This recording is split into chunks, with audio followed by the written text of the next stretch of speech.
მოგესალმებით, ეთერშია გურიის ახალი ამბები, მე თამთედოლიძე ვარ. დღეს ბათუმის საქალაქო სასამართლოსთან ჟურნალისტ მზია ამაღლობელი საქმეზე საბოლოო გადაწყვეტილებას ელოდებოდნენ. ნახეთ ჩვენი რეპორტაჟი ბათუმიდან.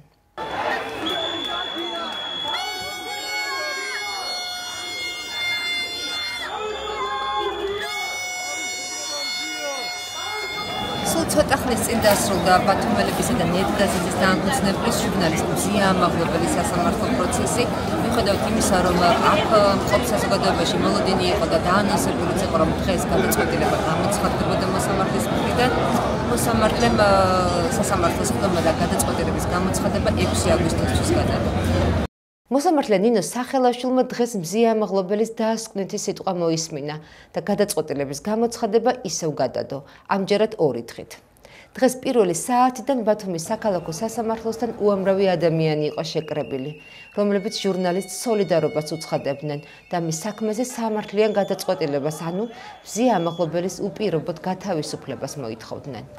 მზია ამაღლობელი 2025 წლის 12 იანვარს დააკავეს სისხლის სამართლის წესით. იგი 200 დღეზე მეტია წინასწარ პატიმრობაში იმყოფება. დღეს მზია ამაღლობელი არის ქართული ჟურნალისტიკის სინდისი და ნამუსი და რამდენჯერაც არ უნდა გადაიდოს ეს პროცესი, როგორც არ უნდა დასრულდეს ის, ჩვენი მოთხოვნები იქნება კлауცვლელი, რომ მზია ამაღლობელი იყოს თავისუფალი, იმიტომ რომ მუხლები, რომელსაც მას ედავებიან, არის სრულიად ალოგიკური, სასაცილო და ჩვენი საზოგადოების შეურაცხყოფა. ვიტყვი რომ ეს წინასწარ რო ვიცით რომ განაჩენს გამოიტანებენ და მიურჩიან საშუალოდ 4-დან 7 წლამდე მიახლოებით 5 წელი იქნება საშუალოდ და იქ უნდა გამოიყვანონ და მსახიობობენ გადაწევენ შეიძლება კიდე გადაწევენ ამან კიდე გააქვთ ვაშტები სექტემბრის ბოლომდე გადაწევენ შეიძლება გაწევენ პროცესი ბოლომდე ეს არის ავტორიტარიზმის ხელწერა ზოგადად რომ ემოციური გამოფიტვა გამოიწვიოს იმ ადამიანებში, ვინც ცდილობენ ავტორიტარიზმის კონსოლიდირება რაღაცნაირად შეაჩერონ. ამას ჩვენ არ უყურებთ, ხოლო საქართველოში საბედნიეროდ ხელმისაწვდომია წიგნები, ინტერნეტ მასალები და ასე შემდეგ და ვიცით სხვა ქვეყნის გამოცდილებები, სადაც ასევე ხდებოდა, ხო, იმიტომ რომ რუსეთში ავტორიტარიზმი ერთ დღეში არ დამყარებულა, არც ჩვენთან არ დამყარდება ერთ დღეში, იმიტომ რომ ეს იმდენად მძაფრი რეფლექსია თავისუფალ საზოგადოებას, რომ როდესაც ამას ერთიანად ცდილობ, ერთიანვე პასუხს იღებ. და ჩვენ რასაც ვაკვირდებით დღეს არის ქართული ოცნების ხელისუფლება, ცდილობს რომ პროცესი გაწელოს, დრო მოიგოს და დაელოდოს ჩვენ როდის დავიღლებით და გამოვიფიტებით, მაგრამ არ ვიცი, ალბათ მზია ამაღლობელი არის ყველაზე კარგი მაგალითი იმის, რომ ასე მარტივად თავისუფალი ადამიანები არ იღლებიან, იმიტომ რომ არ შეიძლება ადამიანი თავისუფლებისგან დაიღალოს. თავისუფლება ჩვენ ბუნებრივი მდგომარეობაა, რამდენჯერაც იქნება საჭირო, იმდენჯერ გამოვალთ გარეთ. დღევანდელ პროცესზე მზია ამაღლობელმა დაასკვნითი სიტყვა თქვა და აღნიშნა, რომ საპროცესო შეთანხმების შეთავაზება მისთვის შეურაცხყოფელი იყო. პირველი რაზეც უნდა ვისაუბრო პროკურატურის მიერ შემოთავაზებული საპროცესო შეთანხმებაა. ვერ მოვაწერ ხელს ამ შეთანხმებას. შემოთავაზება ძალიან შეურაცხყოფელი და ცოცხლად დამარხვის ტოლფასია. რაც მოხდა არ იყო თავდასხმა. სილის გაწვნის თავდასხმა წარმოჩენა ბოროტებაა. რა სამართალია არ ვიცი. 7 თვე ამაზე ვფიქრობ. განაცხადა მზია ამაღლობელმა. ეს სიტყვის მერე ძალიან ემოციურად ძიმე განცდა მაქვს და დარბაზი გრძნობდა ამას. თავად მზიას განცდასაც პირველ რიგში და არ მინდა ჩემი სიტყვებით რა ვაუფასურო თვითონ მზიას ემოცია, რაზეც მან ისაუბრა. ყველაფერი შეაჯამა. მან პრინციპში სასამართლოს უთხრა, რომ ეხლა თქვენი გადასაწყვეტია, არის ეს თავდასხმა, თუ არის ეს შეურაცხყოფილი განადგურებული ადამიანის ემოციური რეაქცია შეურაცხყოფაზე. ეს მზიას სიჩუმე მთელი ამდენი ხნის მანძილზე მოიხსენებათ ჩუმად იტანდა ყველაფერს, რაც ამ სასამართლო დარბაზში ხდებოდა, მაგრამ მე წინა პროცესზე ვთქვი, მისი სიჩუმე ყველაზე ძლიერად ისმის თქო და მისი სიჩუმე რომ ყველაზე ძლიერად ისმოდა 7 თვის განმავლობაში, ეს ქართული მედიის დამსახურება იყო.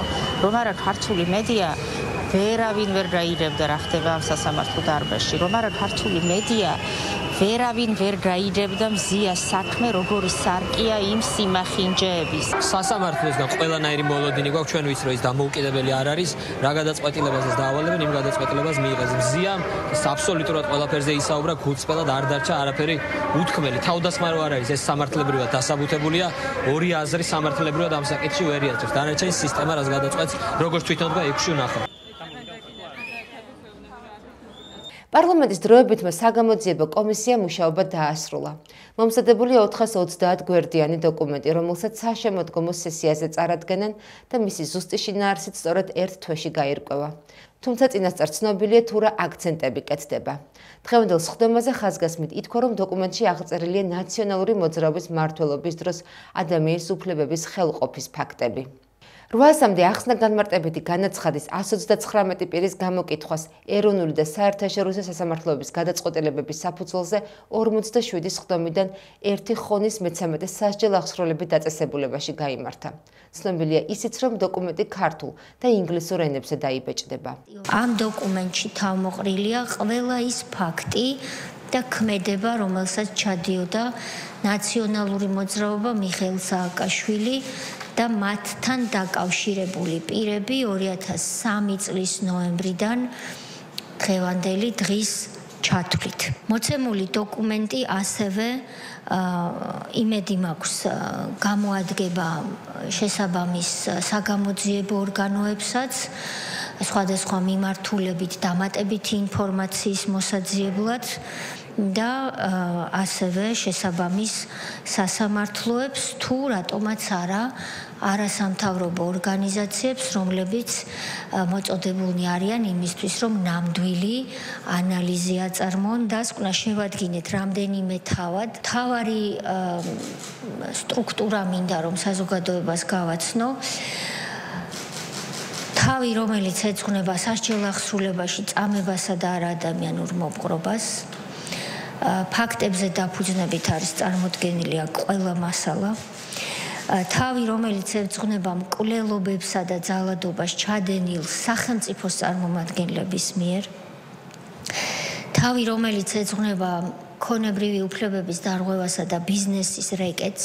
მედიის თავისუფლების, გამოხატვის თავისუფლების და მედიის მესაკუთრეების წინააღმდეგ ტერორსა და მათ უფლებებს და დარღვევებს. ეს არის არა მარტო სამართლებრივი დოკუმენტი, არამედ ეს არის პოლიტიკის დოკუმენტი და ალბათ საქართველოს პარლამენტს პირველად მოუწევს სწორედ სამართლებრივთან ერთად ასეთი ხარისხის და დონის პოლიტიკის დოკუმენტის მიღება. ამ დოკუმენტმა უნდა განაპირობოს უკეთესი პოლიტიკის ჩამოყალიბება საქართველოში. ეს არის საბოლოო მიზანი, რაშიც ამ დასკვნის შედეგები უნდა აისახოს. ოპოზიცია საგამოძიებო კომისიის მუშაობას აკრიტიკებს და ნაციონალურ მოძრაობაში მას ისტორიის რუსული ვერსიით გადაწერის მცდელობას უწოდებენ. ლელოსა და გახარია საქართველოსთვის შეფასებით კი საგამოძიებო კომისიის მუშაობა საბოლოოდ პოლიტიკური პარტიების აკრძალვას ემსახურება. ეს არის კომისია, რომელიც მიზნად ისახავდა არა მხოლოდ საქართველოს დადანაშაულებას ომში, არამედ ასევე იმდროინდელი უმაღლესი მთავარსარდლის პრეზიდენტი მიხეილ სააკაშვილის დადანაშაულებას, რომელიც სწორედ პუტინის დაკვეთით დღესაც იხდის სასჯელს იმისთვის, რომ მან შექმნა თანამედროვე წარმატებული ქართული სახელმწიფო და ეს სახელმწიფო არ დაუთმო მტერს 2008 წელს. დღევანდელი დასკვნა ვერაფერს დააკლებს ჩვენ საერთო ბრძოლას, ეს არის სამშობლოს მოღალატეების საბრალდებო დასკვნა.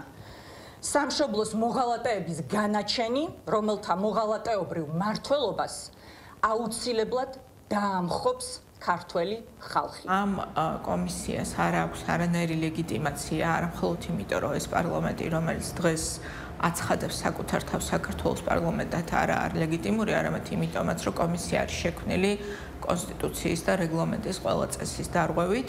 ამიტომ არანაირი იურიდიული ძალა არ ექნება, რა თქმა უნდა, ამ კომისიის დასკვნას. მე დარწმუნებული ვარ, რომ ამ კომისიის დასკვნას ექნება სწორედ ეს დანიშნულება, რომ ყველა დემოკრატიული და პროევროპული პარტიის საქმიანობა შემდგომ შეიზღუდოს და სავარაუდოდ აიგრძალოს საქართველოში, იმიტომ რომ ესეთი არის რუსეთის დავალება. ამ კომისიის თავარი მისია და მიზანი თავიდანვე ცხადი იყო პირველი ეტაპიდან, ეს იყო პოლიტიკურად დევნის ერთ-ერთი მთავარი ინსტრუმენტი ოპოზიციური პარტიების მიმართ. ოცნებამ ამ კომისიით რაც გააკეთა, რადგანაც მას ნაციონალური მოძრაობის დანაშაულების გამოძიებო კომისია დაარქვა და შემდეგ უკვე კომისიაზე სრულ მოწმეები არ ვენინა, მათ შორის გახარიას კონტექსტში, ჩორჩანას კონტექსტში და უციმისთან დაკავშირებით. ამით ის გააკეთა მხოლოდ რომ მორალური უპირატესობა დაკარგა ნაციონალურ მოძრაობასთან. კრწანაში ნატოს საქართველოს წვრთნებისა და შეფასების ერთობლივ ცენტრში მრავალეროვნული სწავლება GTS-ი ჩატარდა. სიმულაციური სწავლებისას გამოყენებული იყო კომპიუტერული სისტემა. შემდგომ შტაბს ამერიკის შეერთებული შტატების ჯორჯიის შტატის ეროვნული გვარდია მართავდა. ხოლო საწვრთნელ აუდიტორიას დასავლეთის სარდლობის მეორე ქვეითი ბრიგადის შტაბი წარმოადგენდა. სწავლების საველე კომპონენტი ნორიოს საწვრთნელ არეალში განხორციელდა. მეორე ქვეითი ბრიგადის შტაბის მიერ გაცემული ბრძანების საფუძველზე ამერიკელმა სამხედროებმა თავდაცვითი ოპერაცია განახორციელეს. შეტევაში საბრძოლო მომზადების ცენტრის პირადი შემადგენლობა გამთამაშებლების დემოს ჯგუფის სახით იყო ჩართული. სწავლებაში საბრძოლო მომზადების ცენტრის საბრძოლო ტექნიკამ, ასევე ამერიკის შეერთებული შტატების საფრენმა აპარატებმა და ჰამერებმა მიიღეს მონაწილეობა. თავდაცვის ძალების დასავლეთის სარდლობის ხელმძღვანელობით მიმდინარეობს მტკიცესული 20-25-ის ძირითადი აქტივობები.